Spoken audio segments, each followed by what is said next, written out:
Ultra season is finally upon us. Xiaomi kicked things off a while back, of course, with the 17 Ultra, and now Vivo's ready to make its case. Zeiss logo on the back and all. This thing means business, at least on paper. But before we even talk cameras, let's talk about how this thing looks and feels, because honestly, I was a little let down. For starters, the corners are in this weird no man's land. Not rounded like on an iPhone or a OnePlus, and not sharp like on a Samsung. Just somewhere in between. And it doesn't quite work. Looks a bit sort of unfinished to me. The bezels are also on the thicker side, which for an ultra-tier phone is not exactly the flex you'd hope for.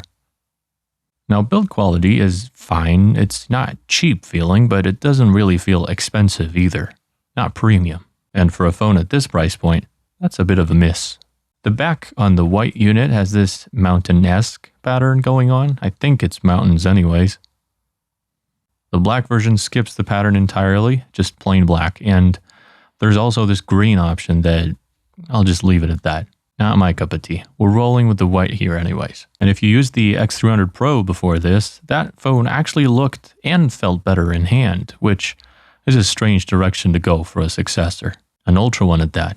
Also, one more thing. No extra buttons. No camera button and no shortcut button. The X300 Pro had a dedicated shortcut button that you could map to anything you wanted. That's gone now. Small loss, but still a loss.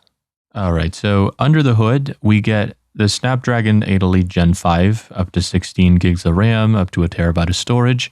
And Vivo has also thrown in their own in-house imaging chip, the VS1 Plus, to give the cameras a little extra muscle. And keeping the lights on is a 6600 mAh silicon carbon battery. The display goes up to 1440p. Vivo calls it Extreme HD. Sort of a dramatic name for resolution, but here we are. And refresh rate tops out at 144 Hz. And right here, it says the screen refresh rate while playing some games can reach 144 Hz when smart adaptation or high is enabled. At least they're honest about it. And this is the case with all those new high refresh rate smartphones, by the way, if you didn't know. Now, speakers. Better than you'd expect from Vivo, to be honest. They've been quietly improving in this department over the past few models. The iQOO 15 Ultra set a pretty solid bar, and this one holds up as well. Not quite iPhone or Honor Magic 8 level, but there's actual depth to the sound now, which wasn't always the case with Vivo.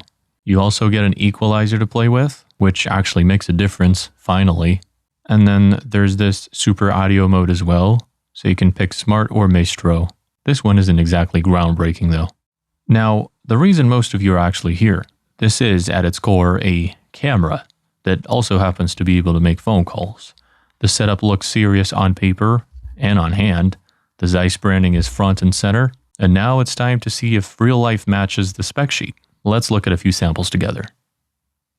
Alright, I'll do this as fast as I can. Outdoor daylight, once at 50 and once at 200 megapixels. And when you pixel peep that 200 megapixel shot, the detail you're pulling out is just on another level. Different scene, same story. Telephoto, 345, 460 millimeters, 20 times on a building, all sharp, all composed, no complaints. It just does it all. Now a moving car shot from a moving phone should be a disaster, but isn't. Indoors, tricky lighting, one of a perfume box far, far away, and I can still read the text. That's ridiculous. Now the phone's focusing on an object with a light source right behind it, nails it. Same scene, shifted focus to the closer object, nails that too. And now the cables. Yes, cables. The phone spotted them without me touching the screen. Once and then again with a busier background, still locked on. And then the video makes it even clearer. Watch how it pulls focus in and out completely on its own. Smooth and instant, no tapping required. Turns out this phone has a thing for cables. Honestly, you and me both, phone. Now portrait of my friend, and then a close-up at 230 millimeters, no portrait mode. Still looks like it came out of a dedicated camera. And the portrait video just adds to that. Incredible. This part's for our zoom lovers. 15 times. And then 20 times, clean, and then 105 times. I didn't believe in 105 times zoom on a phone. I do now. Macro, a leaf.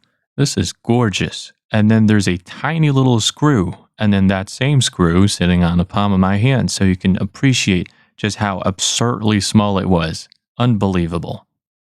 And then there's the back of my nothing phone because it deserved the treatment too. Here's another one, but at 10 times now. Night shots, same scene, 4 focal lengths, 35 millimeters all the way up to 619 millimeters at night, and they all hold up. I think that's enough said. Alright, sample's done. Now let's put the performance side of things under the microscope. We're running, you know it, 3D Mark's Wildlife Extreme stress test to see how the X300 Ultra holds up under sustained load and whether that thermal management is doing its job or just quietly suffering in silence. Temperature before anything. So we are currently sitting at 29.1 on the front and slightly less. So that's 28.6 or something, and even less on the camera bump. That's it for the back, and let me just grab my stand real quick, and here we go. Wow, that camera bump is huge. All right, see you in a bit. Okay, so we're done with the benchmark. Let's just do a quick temp check right here. On the front, it's going to be pretty toasty, 48 point something. It's dropping. And on the back, it's not as bad. 44 or 5. Yeah, that's our hottest spot. Obviously, it's going to be lower than that on the camera bump. So it's 45. Now, in terms of the scores, 6,758 for our best loop score, 4,278 for our lowest, which gives us 63.3% for stability. And that's all right. I sort of already had like 50 or 60 in mind for some reason. I was thinking of the number 53. I don't even know why. But yeah, it's 63. So that's better. And in terms of the chart, this is what it's going to look like.